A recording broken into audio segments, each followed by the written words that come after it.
Good morning. This is Pat O'Connell calling to order the New Mexico Public Regulation Commission's regular open meeting on Thursday, July 27th, 2023. Mr. Cameron, can you call the roll? Commissioner Ellison. Present. Commissioner O'Connell. Here. Commissioner Aguilera. Present. Mr. Chair, all the commissioners are present. Commissioner Aguilera is on Zoom, but present. Thank you. Okay, next item, we'll stand, do the Pledge of Allegiance and the New Mexico Pledge.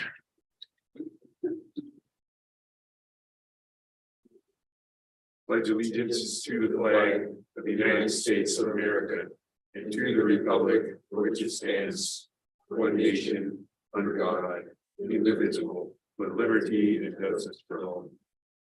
I salute the flag of the state of New Mexico, see a symbol, perfect friendship among united cultures.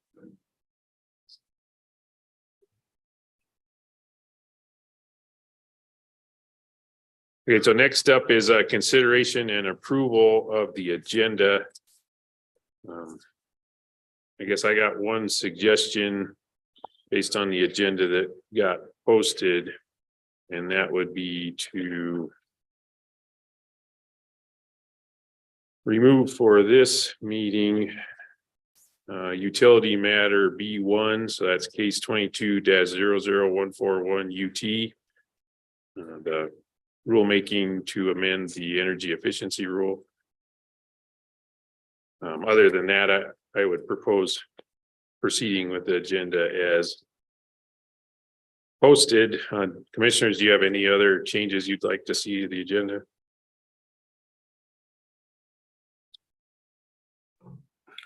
I don't have any additional changes. Just to confirm, your proposal is that we delay consideration of the 22-00141 matter. Yes. Okay. And Commissioner Aguilera, I think you spoke, but the volume wasn't very loud, so I don't know if that's on your end or Patrick, if you could help us with. Okay. I just said that I don't have any additional changes. Let me know if the volume is still low. Yeah, Commissioner Aguilera, if you could hold on a second, we've got a broadcast issue here. I think we can hear you through the speakers in the next door room, but not in this room. So you probably sound just fine on Zoom, but. Okay, so it looks like we got that fixed. Sorry, if you could repeat what you'd said. Yeah, I don't have any additional changes. I don't recall if you've made a motion yet. Have you made a motion? No, we haven't. It's still in the discussion phase. And in the spirit of discussion, I would say that on the consent agenda, the 22-101, which deals with the Corona North Wind Project and right away, it is something that is unusual, and so normally I would say that it should go on the regular agenda, but we are just asking for responses at this point and not making a decision. So I don't have a problem with it remaining on the consent agenda. Yeah, thank you. Okay, so hearing no further discussion, I move that we proceed with the agenda that was posted with the one change of removing utility matter item B1 from the regular agenda.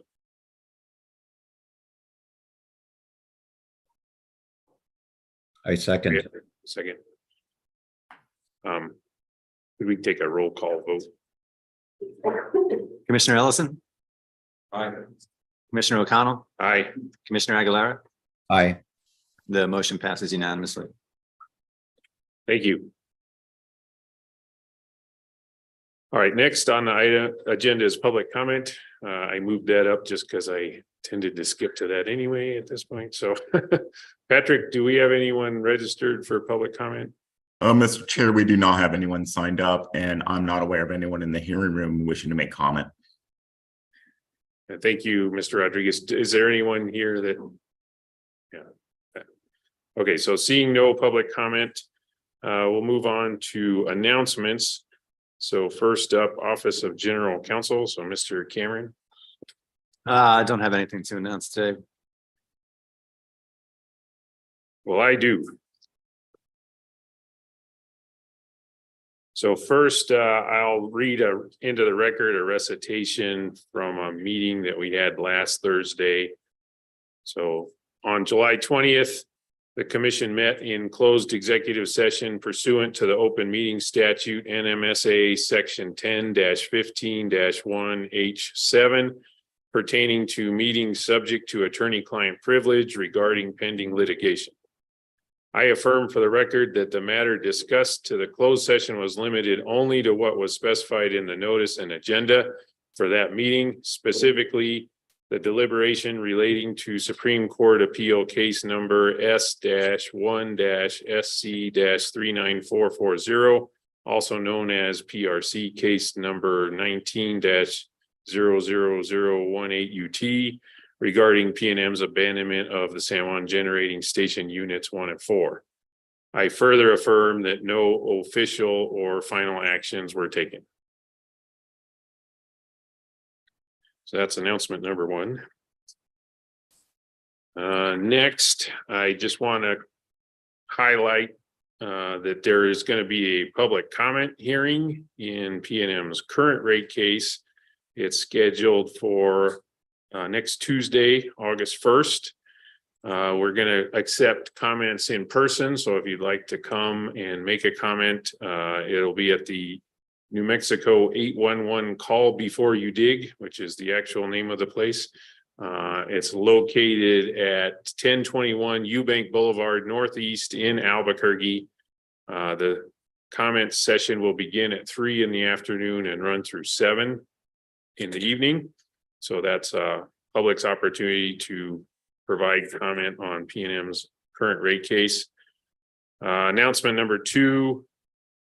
We've had a series of really, I think, interesting workshops in case 23-00188 UT, which is a rulemaking pertaining to investor-owned electric utilities reliability metrics. We had originally planned on the 3rd session to be on August 17th.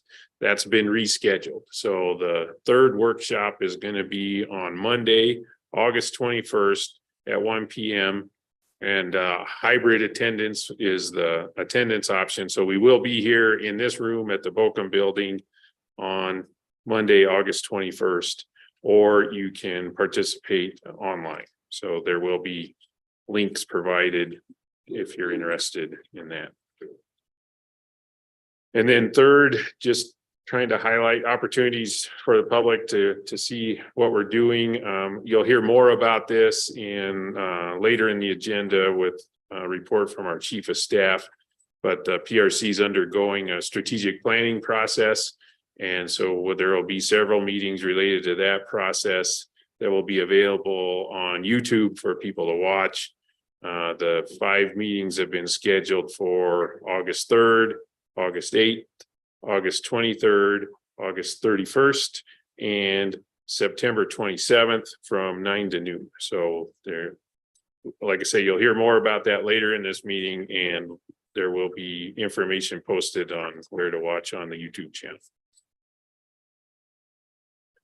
So that concludes my announcements. Commissioners, did you have any others? I don't, thank you. I don't either. Thank you. Thank you.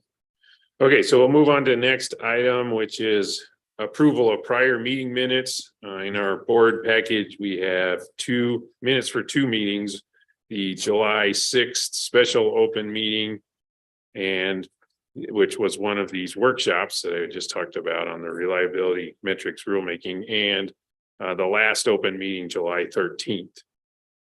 So commissioners, do you have any comments on the minutes or want to make a motion to approve what we have?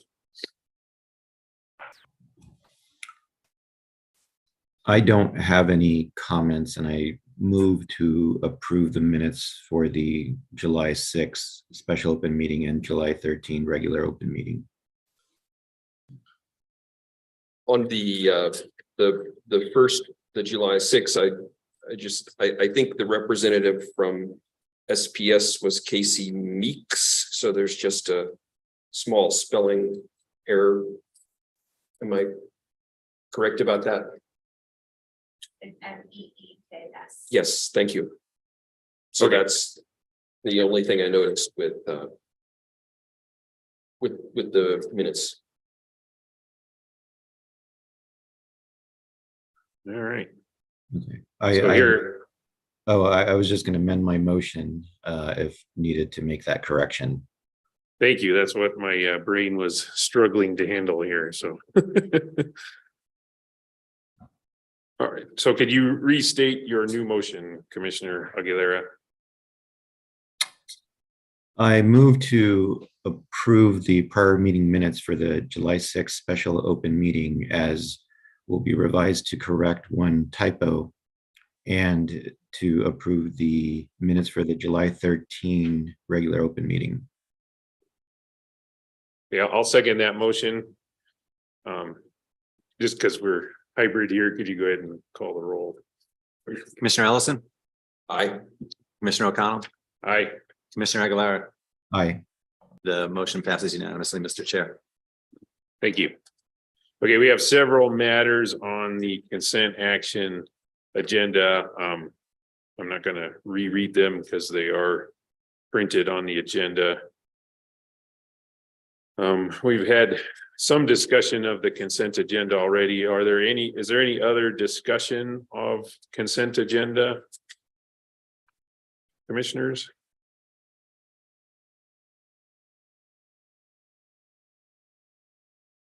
I do not have any further discussion. Okay, seeing none, then I move that we adopt the orders proposed in the consent action agenda. I second. Roll call, please. Commissioner Ellison, Aye. Commissioner O'Connell, Aye. Commissioner Aguilera. Aye. The motion passes unanimously, Mr. Chair. Thank you. So now we'll move to the regular action items on the agenda. First is transportation matters. We have 2 cases with a presentation from Ms. Stephans. Please join us and hit the green button. Thank you.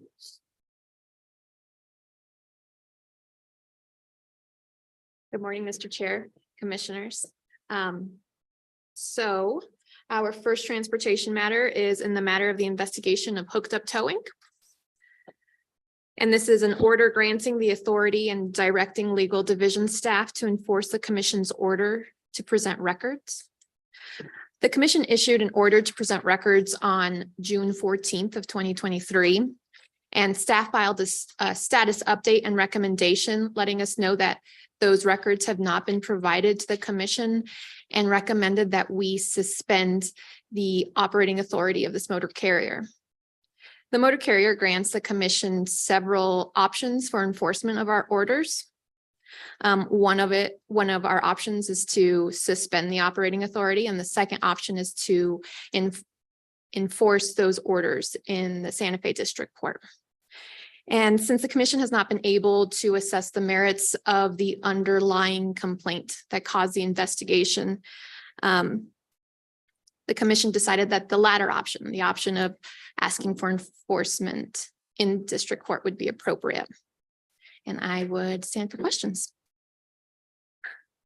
Yeah, thank you for that presentation. It's interesting because it's similar to the observation Commissioner Ellison made about the item that's on the consent agenda, but might normally be on regular. This might normally be on consent, but I just thought it was interesting to hear that we have another avenue available in this instance, which is to go to Santa Fe District Court. So anyway, that's why I thought it'd be an interesting discussion to have on that item. But I don't have any questions or further discussion.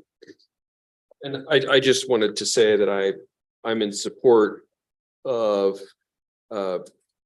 going to the district court to enforce this. The suspension of operation seems like a pretty blunt instrument, and I'm not sure that we need to go to that option at this stage. So I'm in support of this more gradual approach.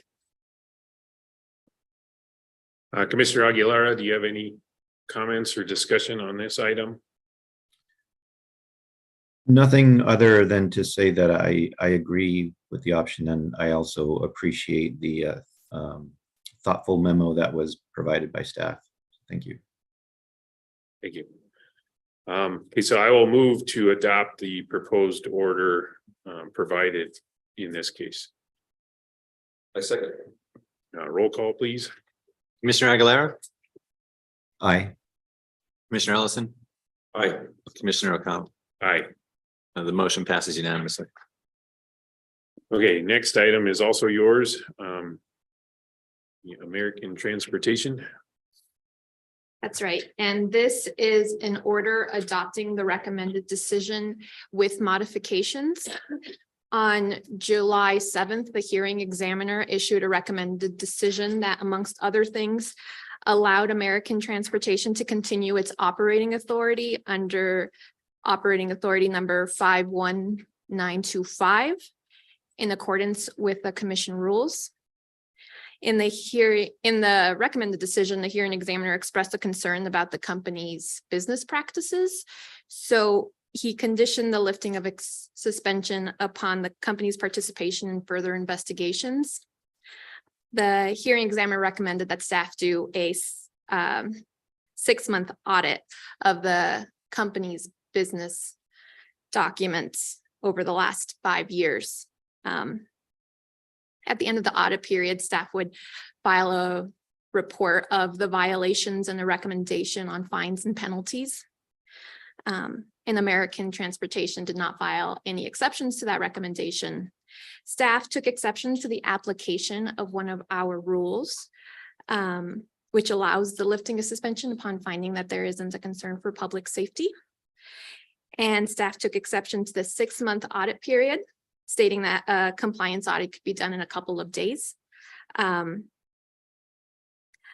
The order reaffirms and supports the use of the Commission Rule 18.3.2.26, and it adjusts the exception period, not the exception period, the audit period from a 6-month audit to a 60-day audit as a compromise to staff stating that they could do a compliance audit in a couple of days and the recommended decision. This audit is meant to be a little more thorough than your standard compliance audit. It asks for years of business documents, which would take more than a couple of days. And the order modifies the scope of the audit for 5 years of business practices to 3 years of business practices in compliance with the commission rule that motor carriers keep documents for 3 years. And I would stand for questions. Thank you for that presentation and the memo you provided. Commissioners, do you have any questions or discussion on this item? Just to confirm, Ms. Stefans, this order would permit the company to begin operations right away, but we would reserve the right to reconsider that pending the result of the audit. That's right. And then the company will also have an opportunity to respond to the report and recommendation from staff at that time.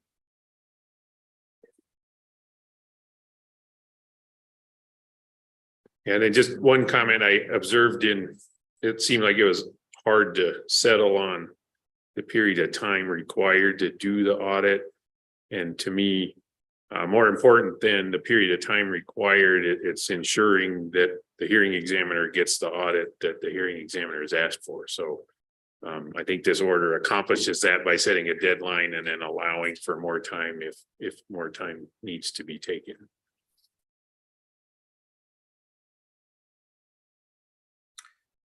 Yeah, I would just add that I agree with that.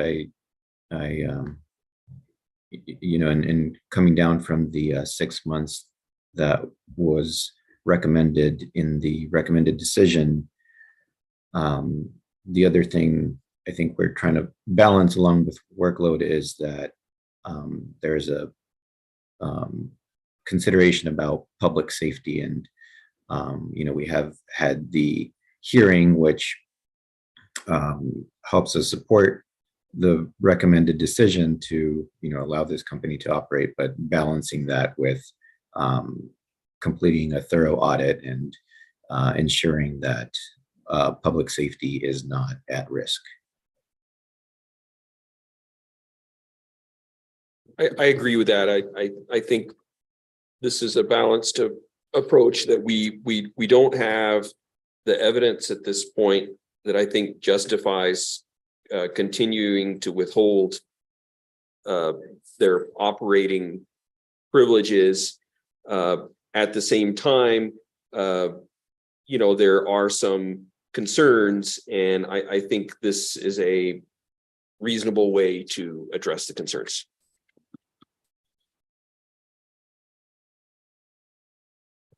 Okay, seeing no further discussion, I'll move to approve the order regarding the recommended decision proposed in this case.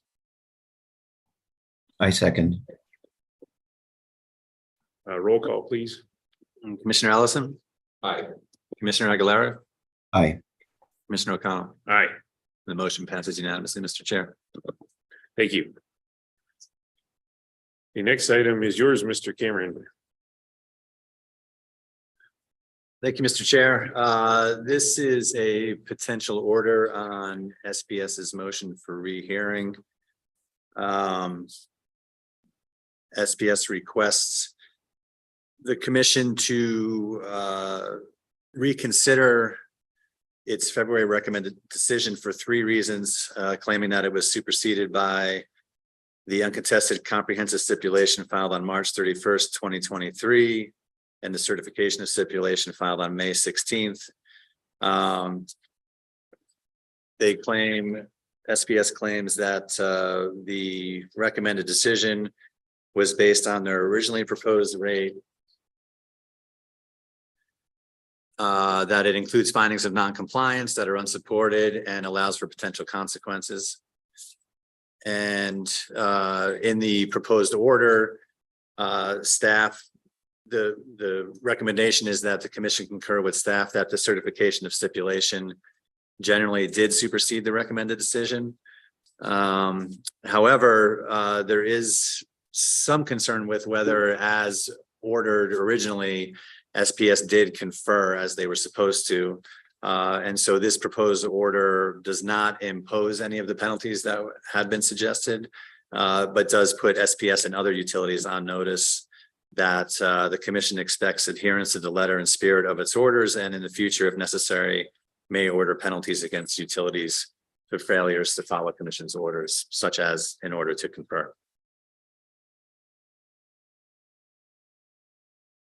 Thank you, Mr. Cameron. Commissioners, do you have any questions or discussion on this item?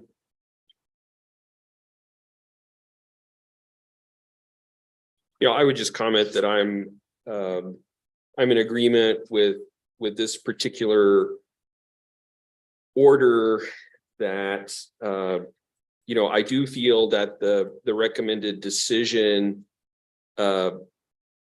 served its purpose, that SPS and the parties got serious about the standby rate design after the issuance of that recommended decision. I believe that was in February of this year. So, there really is no need to adopt that recommended decision at this point. I do agree with the spirit of this order that, at the same time, after that stipulation last year, that in mid-February of last year, that SPS didn't put forth the efforts that were really asked for, which included a consideration of the solar aspect of a standby rate, and so I do think it is appropriate to note that, and to and to really say that we do expect adherence to the orders that we decide on. But for the purpose of this case, that effort was ultimately made and the outcome was satisfactory, and I don't think we need to adopt the recommended decision with any sort of threats of penalties at this point.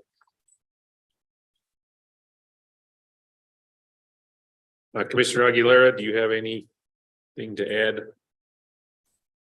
Thank you. I don't have any additional comments. Thank you. Yeah, I don't either. I think Commissioner Ellison said it well, so I'm ready to move adoption of the order on SPS's motion for rehearing in this case. A second. Commissioner Aguilera, Aye. Commissioner O'Connell, Aye. Commissioner Ellison. Aye. The motion passes unanimously, Mr. Chair. Thank you, Mr. Cameron. Next up, Mr. Lundin. We have case 22-00183 UT.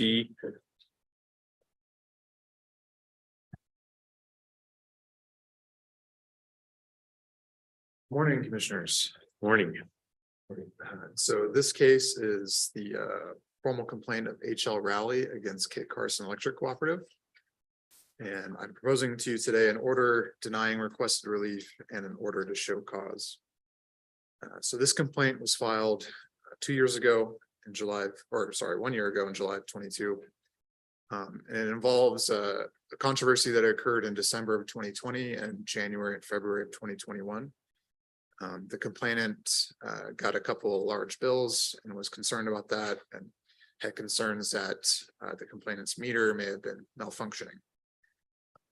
So over the last year, the commission has been engaged in a fact-finding mission, and we've gotten to a point now where I personally feel, comfortable with where the facts are, and being able to analyze those facts against our rule set to see if any violations have occurred.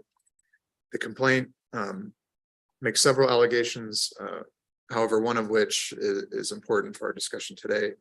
The complaint alleges that Kit Carson violated Rule 560, Section 14. That part of our rule relates to meter testing.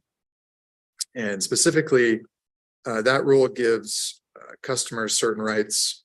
First, the right to be advised that they may be present at a meter test. Secondly, advance notice of the time and place of the meter test.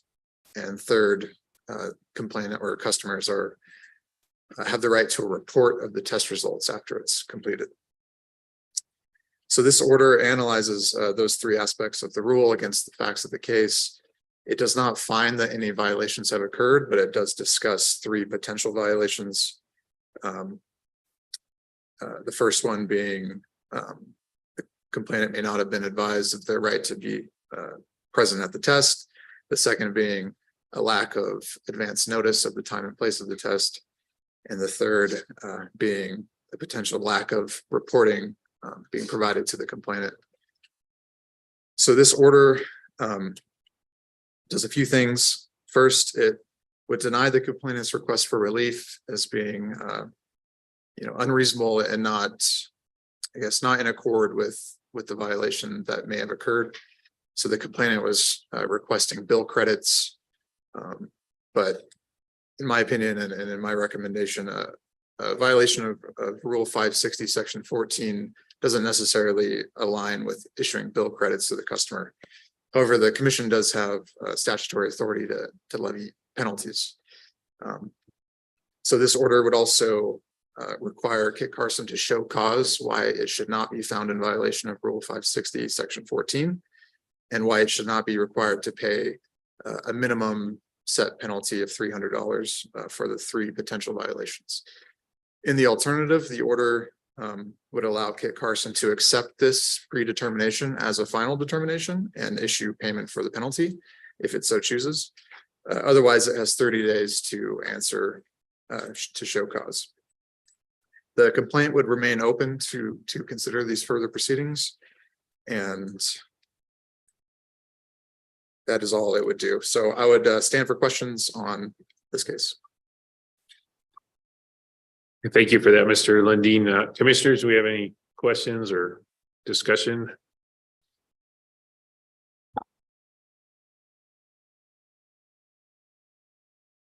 I would just comment, I think the penalties suggested in this order are appropriate, that it does appear that that Kit Carson did not inform the complainant that they had the ability to be present during the meter test, and it seems that they did not observe our rules in this regard.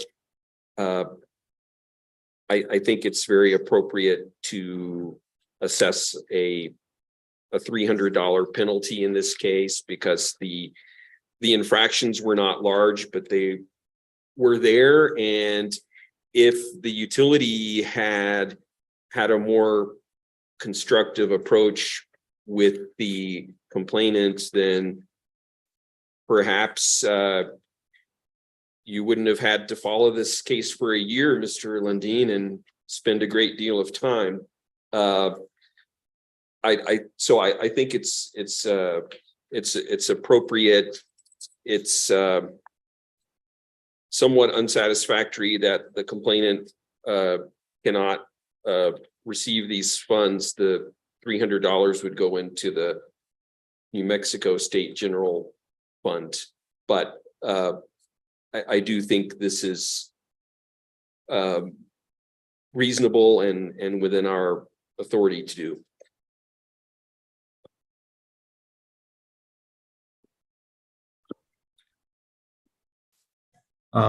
Just want to add to that, just a bit of a clarification that this is a order to show cause and is not assessing penalties right now. So Kit Carson has an opportunity to respond, or in the alternative to agree and pay the $300 fine. So just wanted to clarify that point. Yes, I agree completely. My apologies if I didn't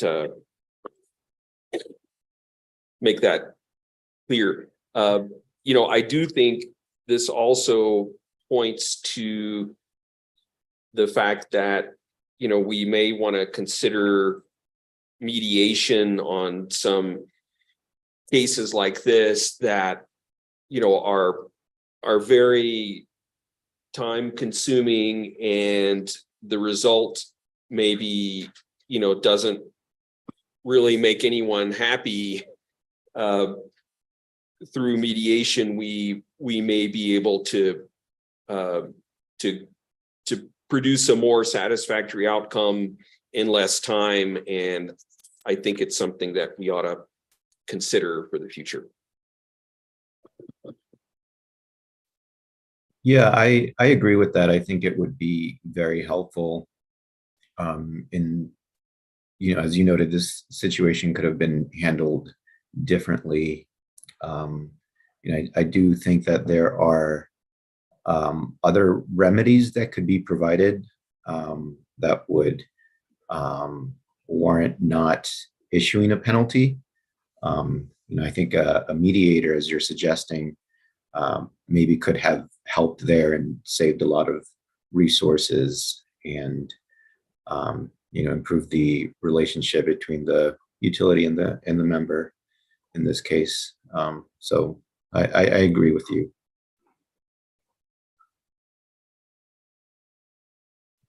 Yeah, and between the two of you, you made all the points I thought that needed to be made here, so I appreciate the discussion.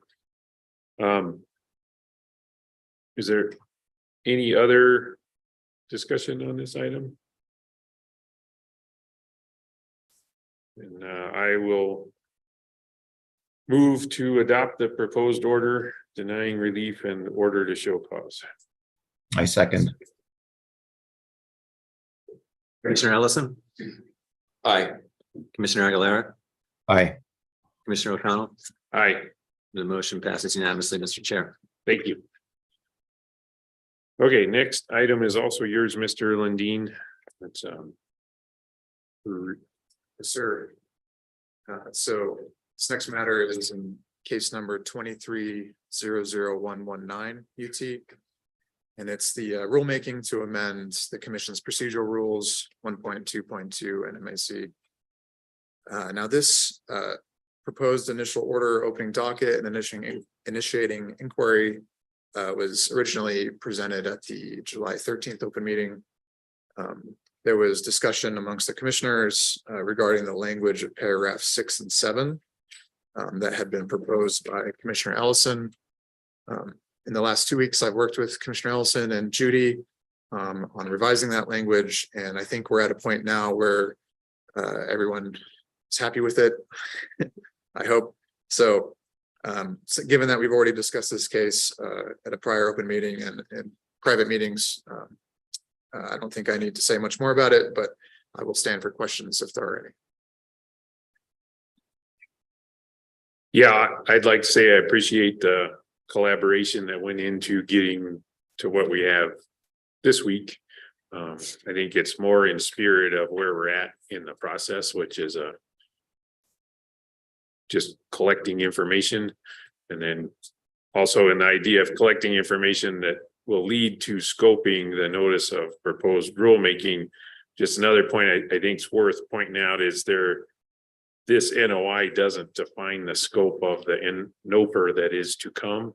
So just use as an example, it doesn't talk about electronic filing procedures, right? So there's some things I think that need to be updated in that, but to me, those are a little easier to assess. And so I think I'm not worried about being able to put together a NOPR that includes an item like that. So anyway, I just wanted to, again, appreciation for the work to get this right. And then, well, I'll go ahead and entertain any more discussion from my fellow commissioners before we take the next step.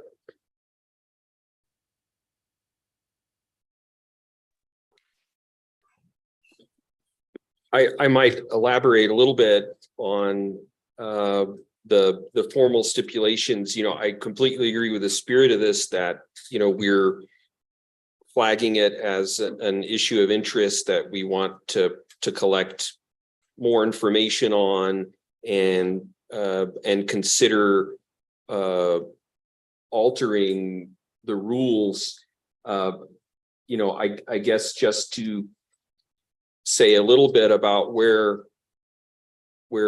I'm at on this issue is, I do notice the utilities have been saying that this is a commission policy or preference to have stipulations in rate cases.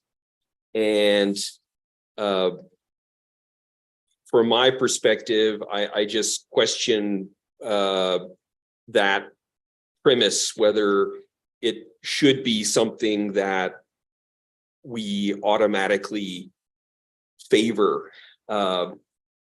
Personally, I would like the opportunity early on to say yes or no, whether, I want to hear a stipulation or would rather go forward with the rate case. If the stipulation seems like a really good deal, then yes, I would likely be interested in that. But if it seems marginal or not so great, then I would say let's just not waste our time on that, because we are sometimes put in the position of spending so much time on the stipulation that there isn't enough time for the full rate case. I also think that, the format of the stipulation hearings is something that can be discussed. Right now, the onus is on the commission to read through thousands of pages of documents and ask questions, because nobody else except the hearing examiner is asking the questions. And there's not even a presentation by the utility of what the stipulation is. And to me, it would just be logical to have the utility make the case in, I don't know, some brief PowerPoint presentations or what have you. This is our stipulation. This is why it's in the public interest. But right now we don't have that. So I think that this is an area where that some review is warranted.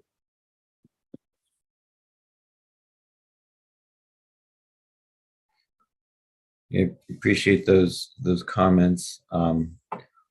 This will certainly be an interesting issue to follow.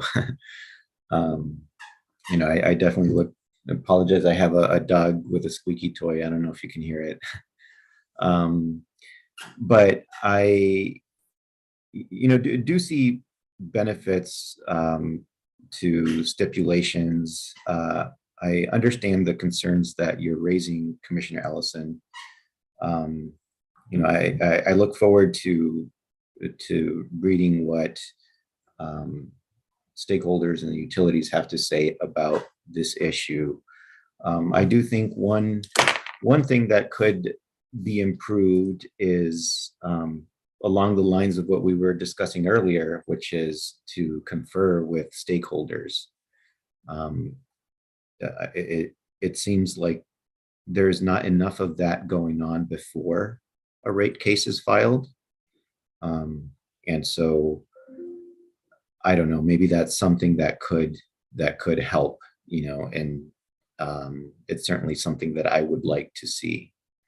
But aside from that, I think that's all I have. I do think that this will be interesting, and I look forward and encourage those interested to provide their input, and I look forward to reading it. Thank you.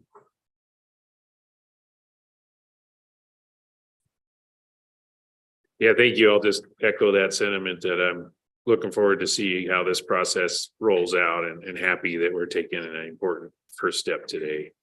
Again, thank you you've been working on this for a long time, but do you have something you'd like to add?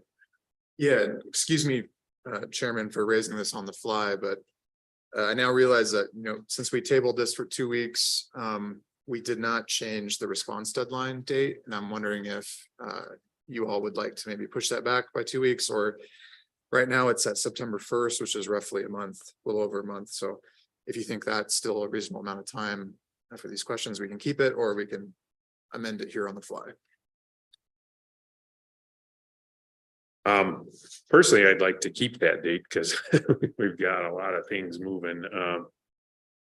I don't think this is new ground for anybody. I think we aren't asking things that people haven't thought about already before. So personally, I'm okay with leaving the date at September 1st, but I very much appreciate you pointing that out. Commissioner Aguilera, do you have an opinion on the date? I think that, given the type of information we're requesting and that we only have a few issues here, I think that it's tight, but doable to maintain that deadline.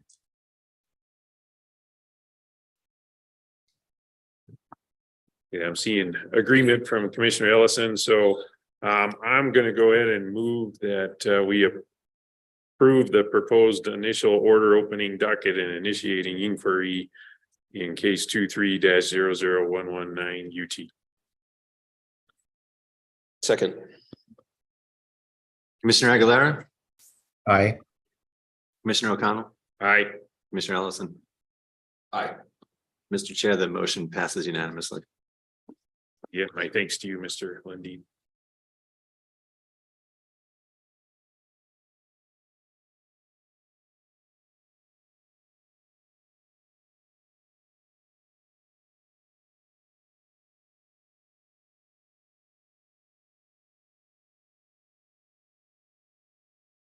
Okay, so next item on the agenda is something that we decided we should talk about this week, and it's in the back of my mind, I was expecting the previous 2 weeks to be fairly active on this topic, and sure enough, they were. So the discussion and potential action is a discussion of regional electric market activity. We don't, going into this, have a strong structure on how to handle that. So I was going to propose I can go ahead and just give my view of where we're at and talk a little bit about activities in the last 2 weeks. Also happy to defer to either you, Commissioner Aguilera, or you, Commissioner Ellison, if you have something more structured or prepared in mind for this. That's fine. Yeah, that works for me too. I did commit to writing down some thoughts and thinking about how we can have a series of workshops to discuss this topic. But I think that I think that if you kick off the conversation, I can bring it home. Yeah, great, because that was just to steal my own thunder at the end, is what should we do next is my question here. So okay, so just assuming folks are a little familiar with what we're talking about, it just in the West here, the electric market is historically been kind of a bilateral situation where if you're going to buy or sell power with each other, you'd pick up the phone and call and strike a deal and the power would flow. Sometimes that's long-term contracts, sometimes that's seasonal contracts, sometimes it's monthly. There's a lot that happens just day ahead as people are more aware of what's available for generation and what their load's going to be. And then electricity is this special commodity that's got to be consumed when it's produced. So there's also that creates imbalances.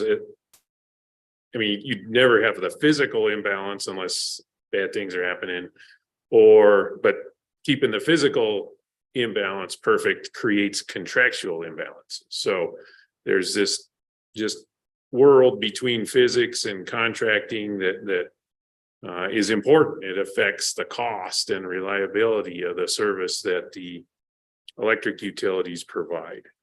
So again, out west, we're in a region called WEC, roughly runs from El Paso north to Canada, and then along that line west to the coast, and it includes provinces in Canada and I think dips down into Mexico a little bit. So it's a very geographically large region. It's got interesting characteristics in that most population is on the coast.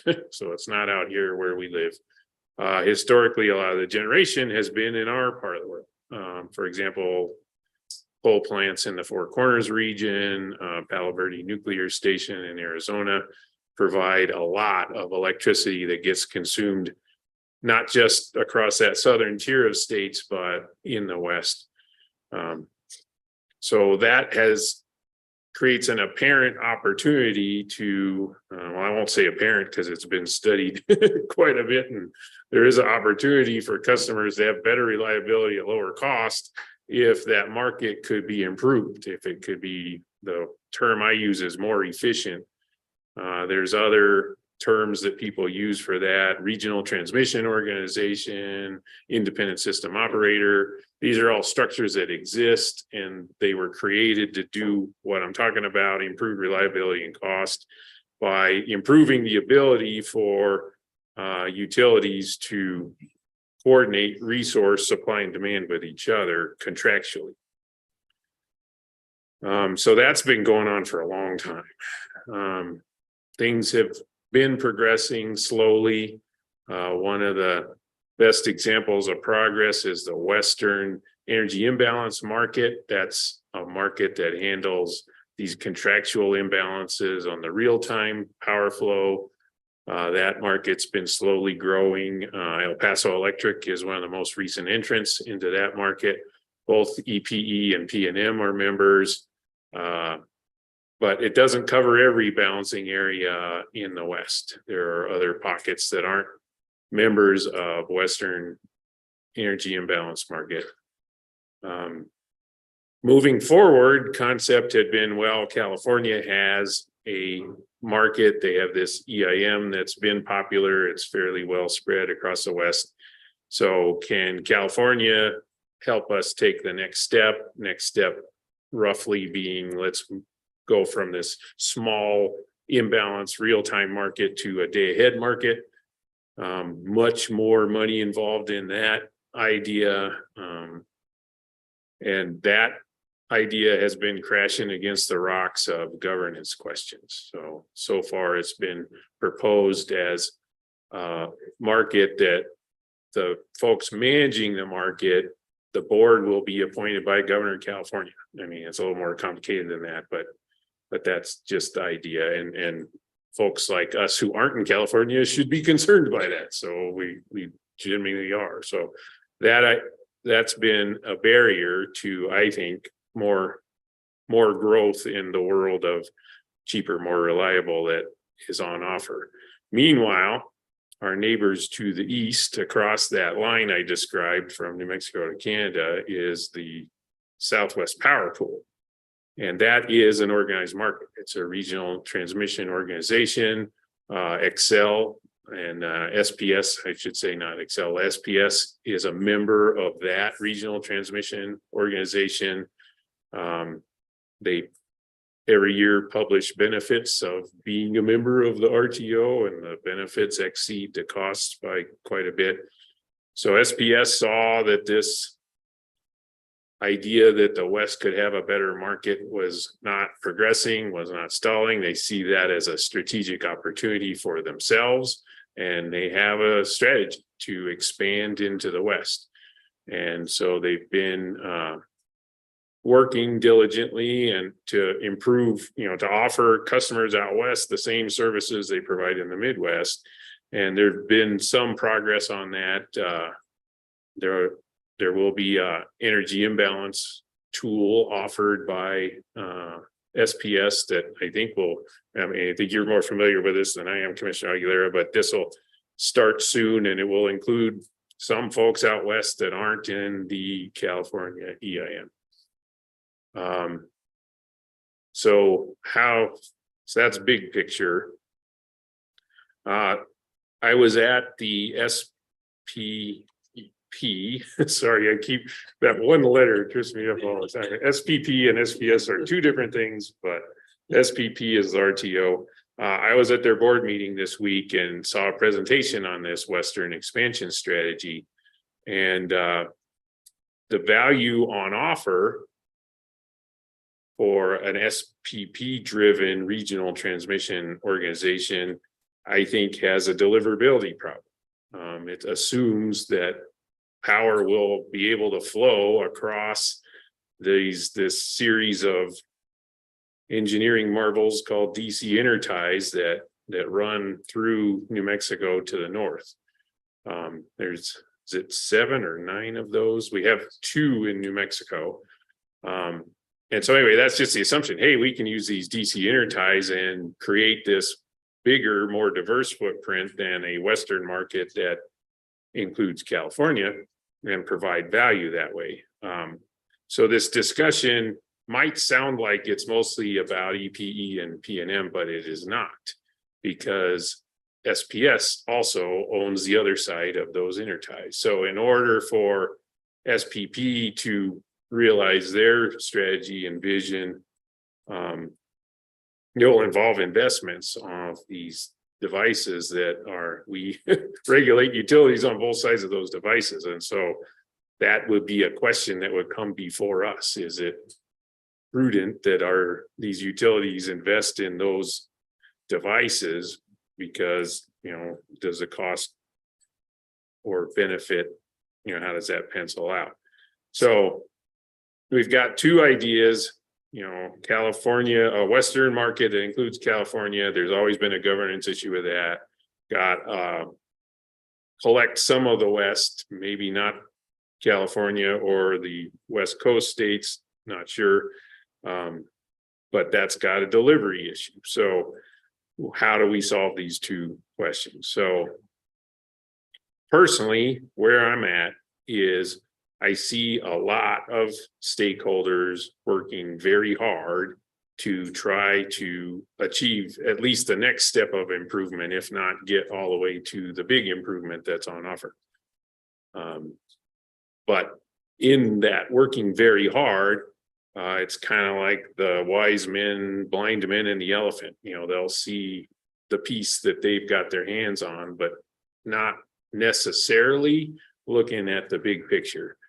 And so as a regulator sitting here in New Mexico, we're important no matter how this sorts out. New Mexico has the least cost wind resource available. If you look at a map and you look at competition, our best opportunity to sell that wind resource is to California. There's a lot of wind already in SPP, so we'd be competing with that. The only competition for that resource in the West is Wyoming. And we had Cal ISO in here talking about the scope of wind energy they're going to be looking at to meet their goals. And they're going to need to buy what's in New Mexico and in Wyoming. So it's not even really a competition there. The diversity argument for the SPP RTO idea is we also have among the least cost solar in the country. So New Mexico and Arizona share that. So if SPP wants to create a benefit, they're going to have to flow a lot of power across those DC ties that is fueled by New Mexico solar in part. So we're kind of centrally located no matter how this thing sorts out. The question at the moment really is what's the potential footprint? So I laid out 2 footprints. The status quo is there is an ISO in California, there is an RTO in the Midwest. Another potential footprint is the SPP vision, which is available on their website. If you go to their website, look at the events tab, look at the materials for the board meeting that occurred on Tuesday. Buried in the middle of that, like on page 450 something, are a series of slides that shows you SPP's vision. And so I'm not saying anything out of school or this is all available online. Their footprint is the existing Midwest, which is, Arkansas to Montana, roughly. And then Texas except ERCOT and except El Paso. Expand that as far west as you can go. But their map doesn't, they're not showing that they expect to expand their footprint all the way into California. So we're on both of those maps. The fear is, and utilities I know have been assessing this. They know they've got choices to make. Hopefully through this conversation, we will open a door that I'm telling utilities what I think matters, but I might not be right. I'm willing to hear what they think matters. Worst thing that can happen is people make decisions based on feeling like they got to jump, and they'll choose something that just has a minimum of benefit, right? What I want to see is people working together to try to achieve the maximum benefit possible. So I'm not sitting here able to predict which footprint works, but I do know, and it shows up in both the Cal ISO work and the SPP work, and it just makes sense if you're an economist or an engineer, the biggest, most diverse footprint offers the most value. So rather than pushing for something meager or small that just ticks the box for you, please try to work for the biggest value that's possible. And then the other thing as a regulator that I worry about, I can't say that I've seen it, but just feel it's my obligation to worry about this, is that we want, as we're moving forward, to make sure we've got public interest aligned with private interest. So I'll pick on PNM as an example here. California is not their customer, but I think California is New Mexico's customer. So when PNM's assessing what to do next, that should at least go into their thinking, is what's the thing that works best, not just for their customers, but for New Mexico as a state. And what I'd like to see when they are making choices, that they bring it in as, I was able to get the highest percent of value possible, rather than I found something that pencils out on a cost benefit point of view. So that just, I thought was worth just laying on the table here today. That's personally where I'm at, and how I'm looking at this is push for the biggest value possible. Don't just say, well, somebody else made a decision, so I have to make another decision, and good news, it works. I want to see that there was at least effort to grab as big a value as possible for New Mexico and for New Mexico's utility customers. And that's on both sides of the line between WAC and SPP. So in that vein, a group of Western commissioners issued a letter about 10 days ago, and I signed it. And the letter was, hey, California came to some of us and said, we think we can overcome the governance question by creating an entity. It's called a 501(c) in the letter, that would have its own governance, its own board, and that we would be a customer of that entity, we being California. So the hope is that we can get past the governance question, start re-looking at the West as a whole. And there's a lot happening as a result of that letter. One example, and frankly, I wasn't there because I was at the SPP meeting, and perhaps one of the other commissioners can fill us in on that. There was a discussion, a first step of a bigger, longer discussion on how that could happen Tuesday on the CREPC YRAB joint meeting. So anyway, the letter I signed succeeded in broadening and opening up a bigger conversation. Having said that, I've also heard from some folks that letter wasn't perfect, but again, I don't think perfect was the standard. It was really, let's let's rethink about this in a way that we can look at a footprint that is big and valuable. I also would love to see a conversation from the SPP folks about their, what I think is their deliverability problem. What I heard was fairly rosy, optimistic statements about the status of those DC ties. My experience with them is they aren't used because they're not all that reliable, and that might be the wrong impression. But I also think if you're going to get to a huge amount of value, you're going to have to flow a lot of power across those DC ties. So even if they are working well, which I don't think they are, they probably are going to need to get bigger. And if they get bigger, what about the, these things are out in the middle of New Mexico, right? So as New Mexicans, we're what, 5th largest state with 48th, 46th population. So they're in the middle of nowhere. So I'm not expecting that the transmission lines that connect to those things on either side are very robust either. Could be wrong. So I think if you're advancing the SPP version of that story, that's the was my takeaway from this week. I think that discussion needs to happen is how much of the value that SPP's vision hopes to deliver is possible, or maybe a better way to state that is what's it going to take to physically make that possible. So anyway, sorry, I always apologize. I spent too much time doing integrated resource plans, and I tend to get wound up and just get going and talk for a long time without taking a breath. That just happened. Sorry. And so I'll just wrap up what I got to say with, I told you what my aspiration is, best value achievable. My fear is that no incremental value comes out of the considerable efforts that are going on right now, that people, again, will think small.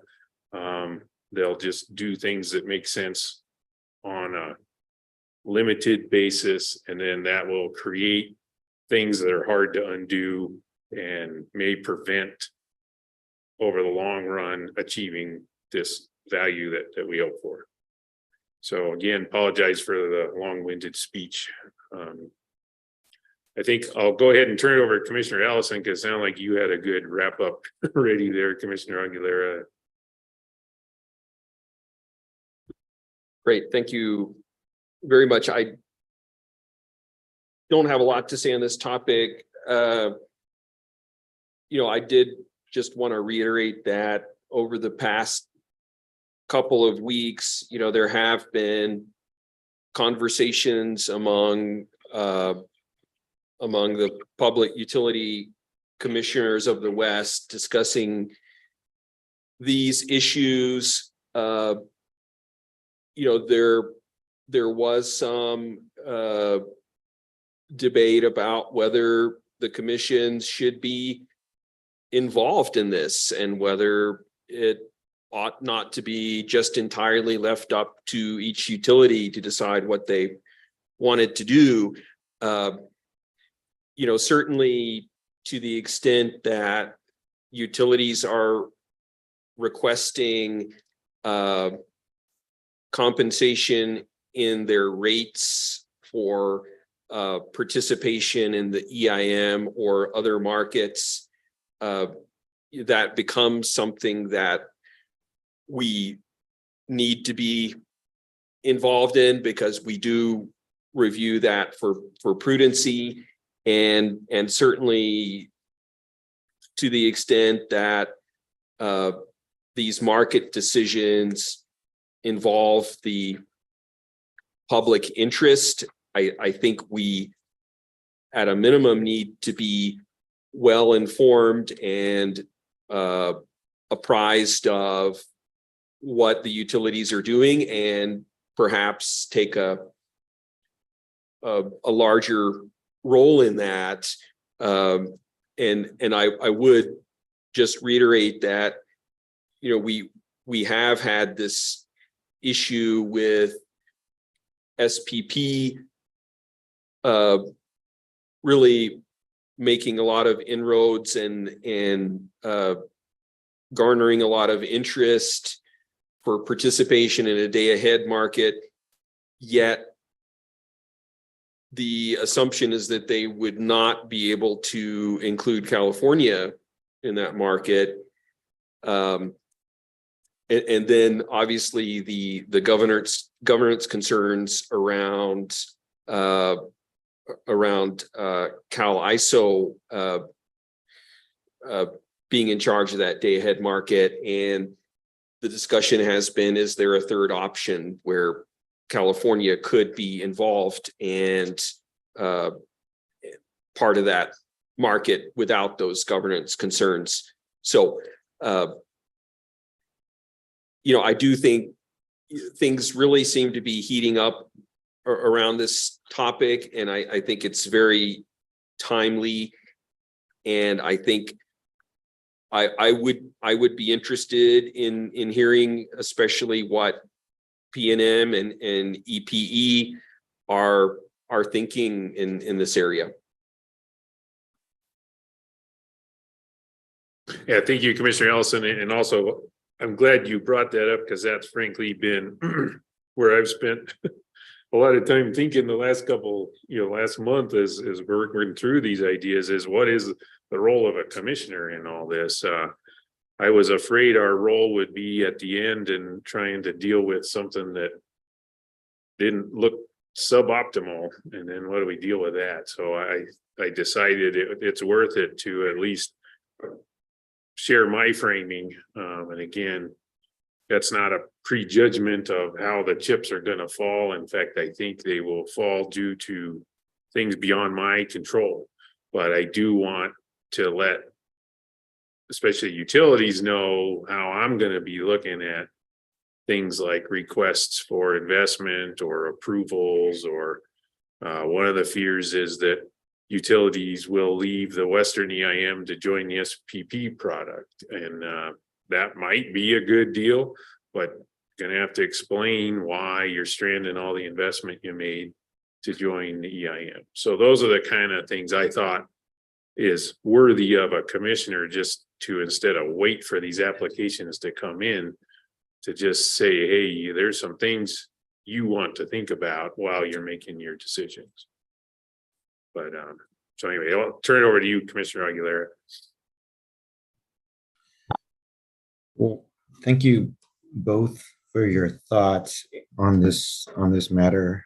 And Chairman, I appreciate how clearly and eloquently you explained the regionalization efforts that are ongoing in the West. I thought that was very nicely done. And I mean, it will come as no surprise that I share very similar thoughts about this issue. And I think, as Commissioner Ellison stated, there is a lot of activity. I think right now is the right time to have more discussions. And, when I'm thinking about regional markets, I'm thinking about cost savings, reliability, and achieving New Mexico's carbon goals, among other things. But those come to the very top. And the second and third, reliability and carbon goals, I think we're going to meet either way. The one that we cannot do much about on our own, meaning in New Mexico with bilateral markets, is the cost savings. There are reliability and carbon benefits to ratepayers as well, and many other benefits. But I think if we think about this only in terms of cost savings, I think regional markets is definitely the way to go. And so, yeah, I thought about, how we can get this conversation started and begin to answer some of the questions that you were raising, Chairman, and also to be able to explain what our expectations are.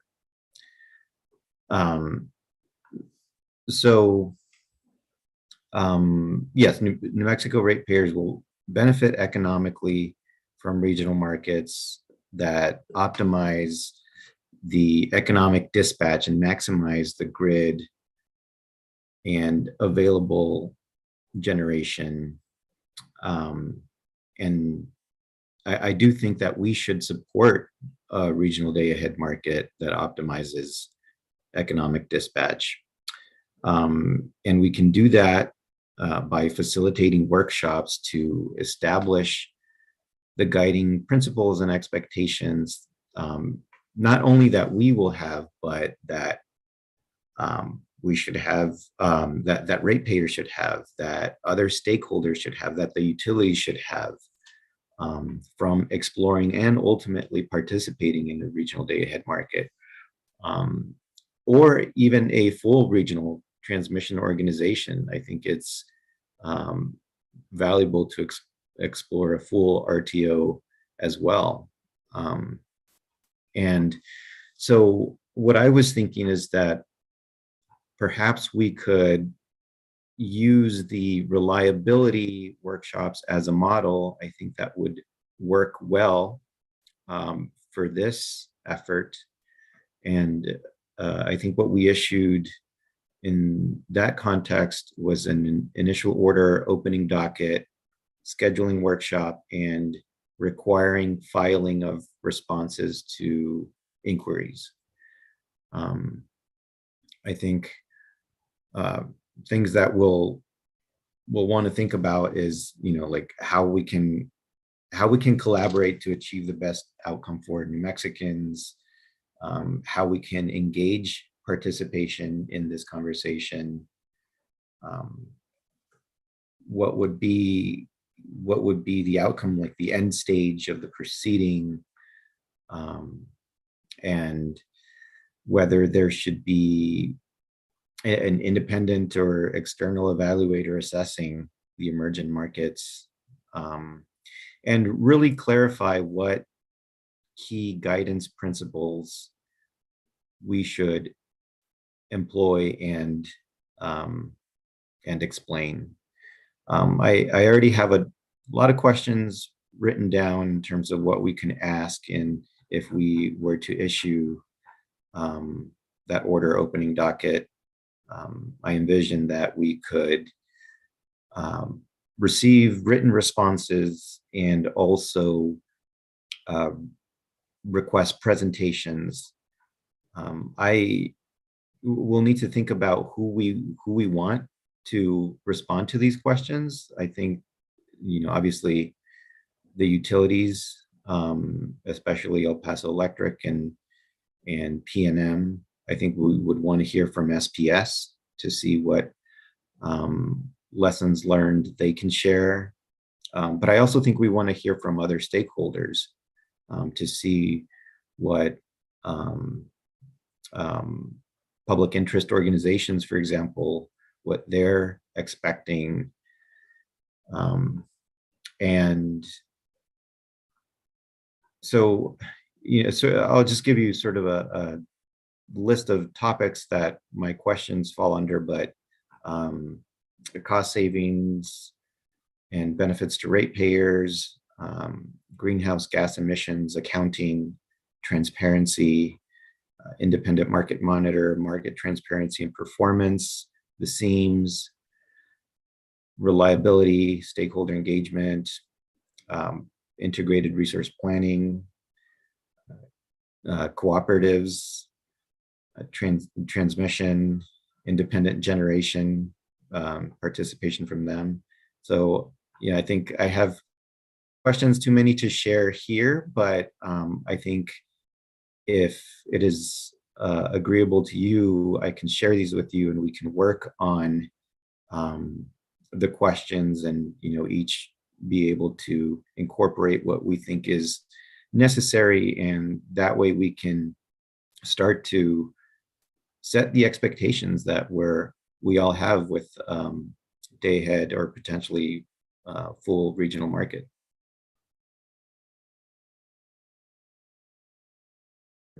I think that's a great suggestion. I appreciate you offering to take the lead on that too. One idea is that, since we don't know if this would lead to some rulemaking, at least that's, not what I had in mind, but I'm not excluding it, but it's not what I had in mind. We might consider having a one-off workshop in the way that we did with the summer reliability concerns, and ask the utilities to share their thoughts on these issues. And after that has happened, then we could reevaluate and consider whether additional workshops were warranted.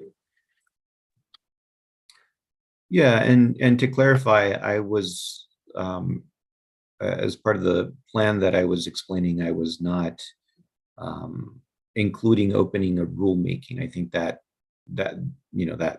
something that we would want to hear input on.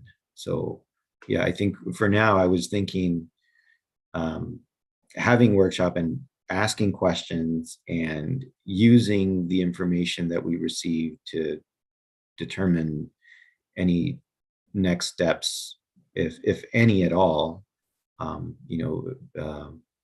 I think at a minimum, the goal would be to come up, collaborate and come up with some key principles that we expect to have, and discuss other expectations.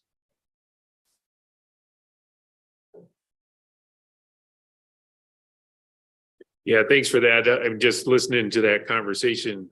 The one area where maybe a rulemaking might be valuable, and I think I don't get the sense that it's imminent, but we have time to do a rulemaking, I guess, is around what an application to join an RTO would look like. We have a precedent for that because SPS did come to the commission before joining SPP. But that was a while ago.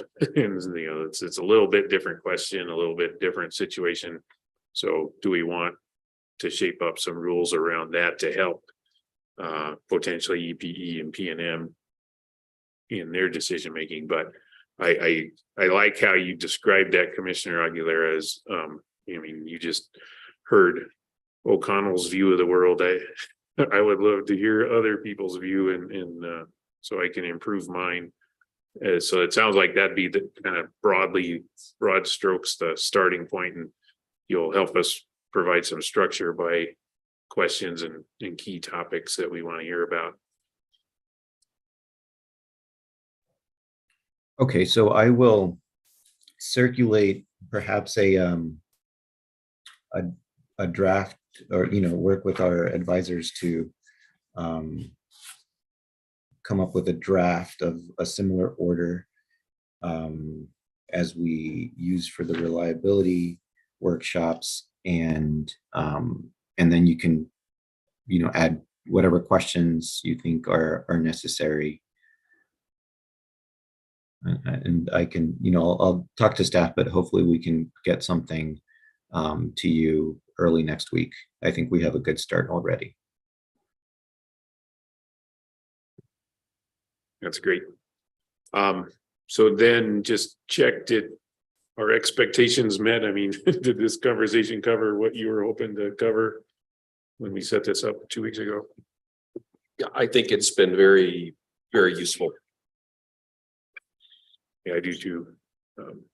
Okay, so we'll look forward to hear from Commissioner Aguilera and his team on next steps here on this. And Meanwhile, just coming up, the other event I know where this will be discussed is there will be a meeting of CREPC YRAB in October. Sound like a takeaway from Tuesday, again, wasn't on it, so I can't say this with authority, but desire to have a meeting before then about that. And then I also know there are lots of forums popping up all over the West with different groups wanting to talk about this discussion. So I encourage people that are interested in the topic to participate in those forums too. And then meanwhile, we'll design a good process, I'm sure. So. All right, Commissioner Aguilera, I'll give you the last word.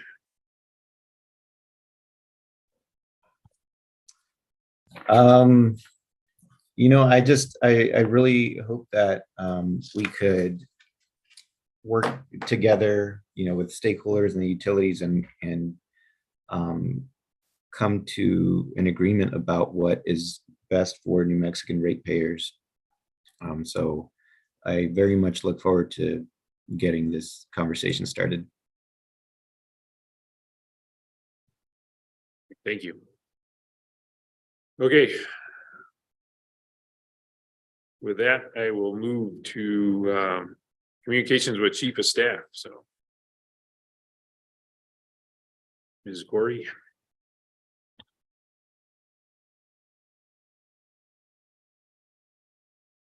Good morning, commissioners. There are two items listed on my report this morning. First is the strategic plan process that we're going to be undertaking here shortly. The other one is an update from the LFC meeting. Wasn't quite a hearing, but a meeting that happened in Farmington last week. And I'll actually take that one first.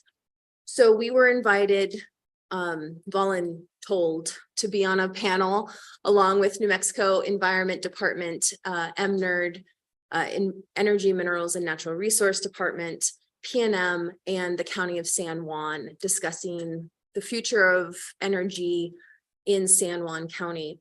We gave a short presentation.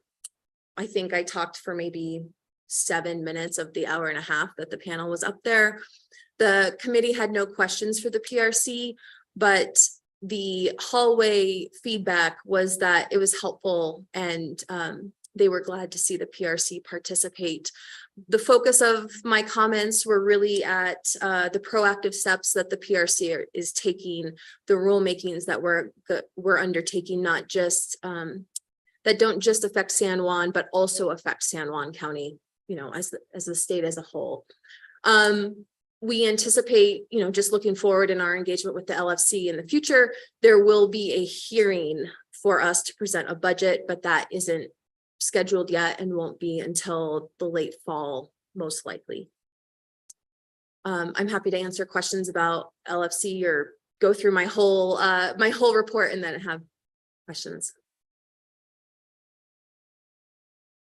No, I appreciate that report. I mean, saw that was happening, and I was out at summer NARUC, so I couldn't pay attention. So I just appreciate you reporting what happened there. Did you have any questions on that, or how about Commissioner Aguilera? No. All right, success. All right. Thank you, commissioners. The next item to talk about, and it has been eating up most of my time recently, is preparing for this strategic planning process that we're going to finally get underway starting next week. So as Mr. Chair, you gave a foreshadowing of, we'll be having 5 meetings of what we're going to be calling the core group, which is you commissioners and the rest of the agency leadership, for the sake of enabling open and trackable, manageable conversations. We're keeping it to agency leadership. There will be a second group that we're calling the review group that will meet with our facilitator and our contractor to provide feedback on what we talk about in the core group, so that we can include as many diverse perspectives as possible. Along that line of diverse perspectives, we have also solicited feedback and perspective and just kind of general, what do you hope to see from the PRC type questions from both staff. Every staff member in the PRC has been asked that, and stakeholders. Trying to cast a wide net, make sure that we're including diverse perspectives in that feedback that is being collected and will be provided to us anonymously through our and by our contractor who will be facilitating the strategic planning process. The goal with this process is to create a living, actionable document. We've all probably seen the strategic plans that get put on a shelf and never referred to again. The goal here is for us to have something that we can measure success by. So in 2 or 3 years, we can look back and say, here's where we've grown. Here's where, lessons learned. Maybe we didn't get to where we thought we were going to get, and have something to build forward to and with. We're going to be examining some samples of strategic plans from other organizations, including some utility commissions, so that we can take what we like and build from that. And as the chair said, these meetings of the core group will be open to the public, following and embracing our obligations in the Open Meeting Act, because this is going to be very heavily policy-based and driven by you commissioners about where you see the vision for this agency. While people will not be given the Zoom link, they are encouraged to attend via YouTube and observe the process. I stand for questions on that. Well, thank you for that. And I'll just throw in my 2 cents of something in addition to what you said. Is I'm really looking forward to the conversation. I mean, just through the nature of the work, I have a lot of contact with some of us, but almost no contact with many of us. And this will be a forum where everybody can come together in the spirit of, hey, what can we do to make tomorrow better? And so I like that conversation anyway. And then I'm really looking forward to interacting with some folks that I don't get to interact with very often. So thank you for your leadership on this. And I think it's crucial that we have a strategic plan, because I mean, things like help us explain budget requests, and we've got a building remodel or move, whatever, coming up someday. So all those things are big things that are going to happen to this agency. Being grounded in a strategy will make all those things happen better. So thank you for leading us through that. Commissioners, do you have any other questions or any concerns, comments? Your work on this, Ms. Corey, putting this strategic planning process together. I just wanted to clarify, I think a lot of us have observations about I guess some of the processes that we have, but the strategic planning is generally going to be a level higher than sort of the internal process. Isn't that correct? Commissioner, yes, that's my expectation, is that we wouldn't be delving into substance of processes. But one thing that I would anticipate is for a conversation of priorities, so that we can understand where those priorities lead at a high level, not getting into the substance of, rulemakings or processes. Thank you. Yeah, and I also want to thank you for setting up these strategic plan meetings. I honestly, I'm pumped right now. I'm really looking forward to this. I sort of sense this culture of wanting to continuously improve, and I think that's part of what this is about, is making sure that we have the right culture to be the best regulatory agency that we can be. And so thank you for those to those who will participate. I'm very much looking forward to this.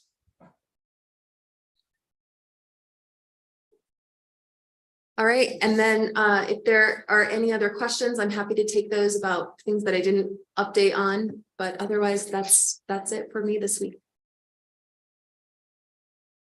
I have no further questions. Okay, well, Thank thank you very much, and looking forward, what was the first one is next week? Okay, so the last item on agenda is communications with commissioners. I have a few items, willing to go first, but also, has anybody got anything else? I mean, I was just gonna report back on some travels I've had recently, in this 2-week period. I've been to 2 substantive events. One was the NARUC Summer Policy Summit. So just attended the conference. There was a meeting of the Western Western State Public Service Commissioners, WSPSC. And I think you observed that, and we got into that letter about the Western market activity, and it was a great conversation around what a commissioner's role should be in that process, I thought. Then there was a very interesting panel, or they have a chairs council, and the topic that was discussed there was emergency communications. So I haven't talked to Chief of Staff yet about this, but when I get a chance, it was pretty eye opener. They had some presentations from utility commissions in places like New Jersey where 9/11 happened. It's like, what happens next? So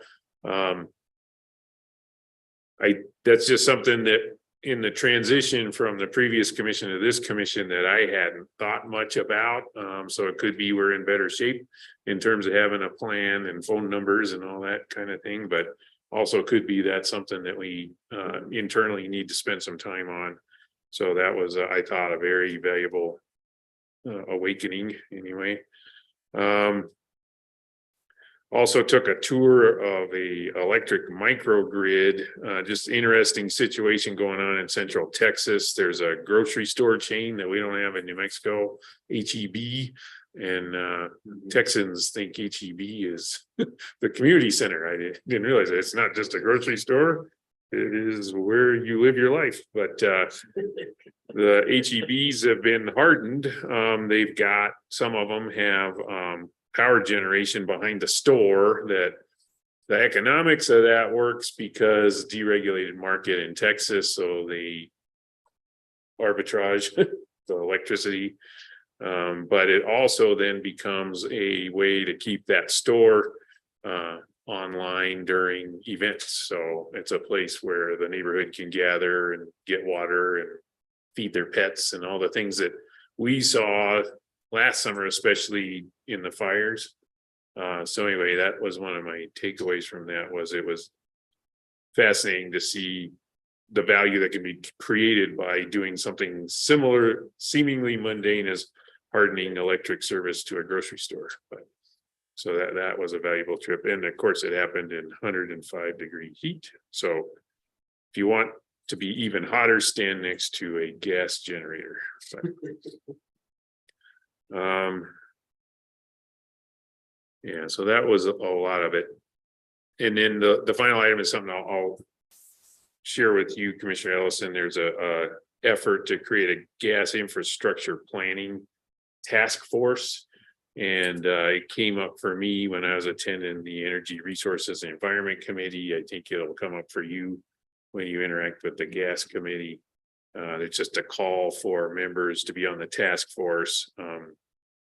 So we just need to decide if that's something we should track or try to actively participate in.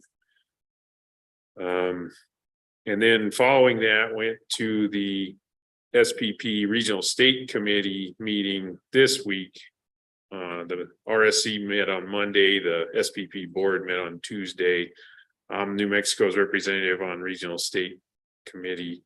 And that's an interesting committee from a regulator point of view. You know, we were talking about governance issues with this Western regional market. Regulators vote on things in how SPP is going to operate. that will have an impact on customers' rates. So, that for better or worse, get stakeholder point of view before it shows up in the rates. The two that came up on Monday, one was payment bit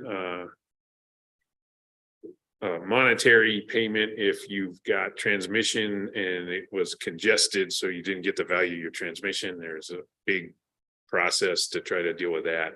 But the other one I thought was a little more interesting for me anyway, was this, they are instituting a planning reserve margin for winter. So the rules of that organization, there is a planning reserve margin obligation for all the load, they call them LREs instead of LSEs there, but or BAs there. But anyway, any utility that has responsibility to serving load has to show they've got resources to meet their summer peak. Now they're going to have to show they've got resources to meet their winter peak. So that was educational for me to see how that process developed and how they got to that point. But that's happening against this backdrop of a bigger effort called the REAL team. And if you're a fan of acronyms, SPP is your home. I can't tell you what REAL stands for. Lots of jokes. If it's not coming through REAL team, then it must not be real. But anyway, there's a group of commissioners that are really working hard to reconcile just resource adequacy questions. We've got huge expansion of wind, particularly in SPP, adding solar, adding batteries. Those resources dispatch and behave differently than the coal and gas plants that they're used to in SPP. So the tariffs and rules are all set around what I'd say are some outdated designs around reliability and resource adequacy. They're working hard to try to update those. So that was one of my takeaways from being there this week, is I should plug in more on these REAL team meetings as we move forward, just so that I understand them at a minimum, so I understand them before they come to the RSC. But I also think I might be able to contribute with my experience on that conversation. So that's what I've been up to for the last 2 weeks. Commissioner Aguilera, do you have any communications you'd like to share? Thank you for those updates. So I'll be back in person for the next meeting. And sorry for being rather casual. I forgot my tie at home. And so I just want to say I really appreciate today's conversation. I think it was thought-provoking, and I'll keep thinking about these issues. And then finally, just to give a quick update on what I've been doing at the MSC, the Markets Plus States Committee. I'm on the transmission. I've been following the transmission working group, the rates task force, and the greenhouse gas working group or task force for the Markets Plus. There's a lot of good discussion going on. It is very difficult to keep up with that because it is going very, very quickly. But we have through the MSC, we have some consultants who are helping us navigate through all of that, and they've been very helpful. We still don't have a lot of details that are settled on with respect to how transmission is going to be offered into the market. There's a lot of discussion right now going on about creating an opportunity cost for short-term and non-firm transmission sales, because some of the more vocal participants in these working groups believe that that revenue is going to dry up if markets plus, if and when markets plus comes to fruition. And so I'm monitoring that. There are some concerns that I have, but again, final decisions haven't been made. So I'll weigh in as appropriate into those discussions.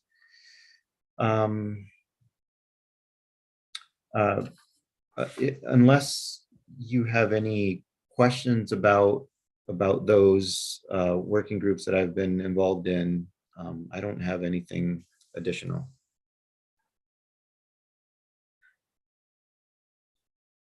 Give you the last word on this one, Commissioner Ellison.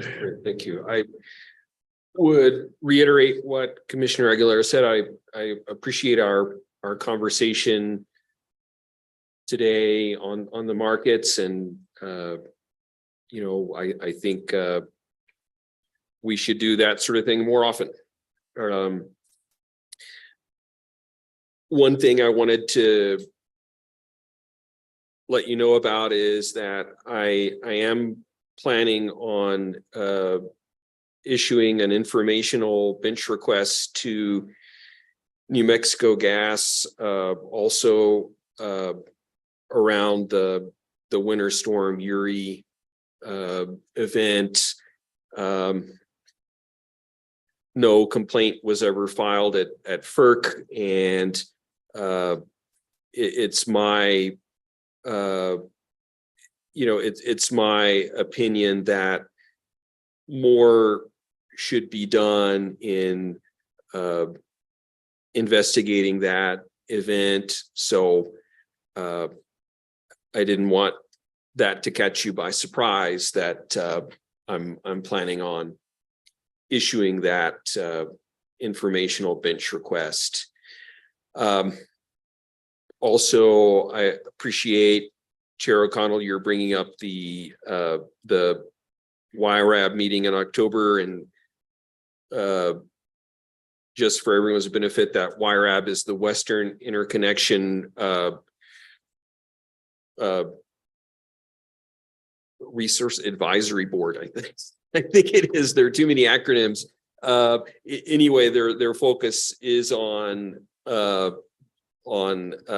resource adequacy of the bulk regional advisory board. I'm sorry, that's Western Interconnect Regional Advisory Board. So their focus is on the bulk system resource adequacy, and so I am planning on attending that meeting in October.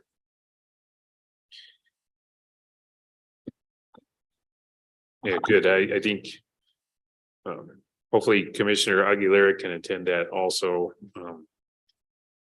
I think, like I say, there'll be a robust discussion of Western markets there too, but I am not planning to go, but so it sounds like we'll be well represented there, so that's good. Okay. I'm ready to move for adjournment. Guess discussion around that motion can tell us whether we're ready to adjourn or not, but do you have any other things you'd like to discuss, Commissioner Aguilera? Nothing more from me. Great. All right. Well, I will say that we are adjourned. Thank you all. Thank you.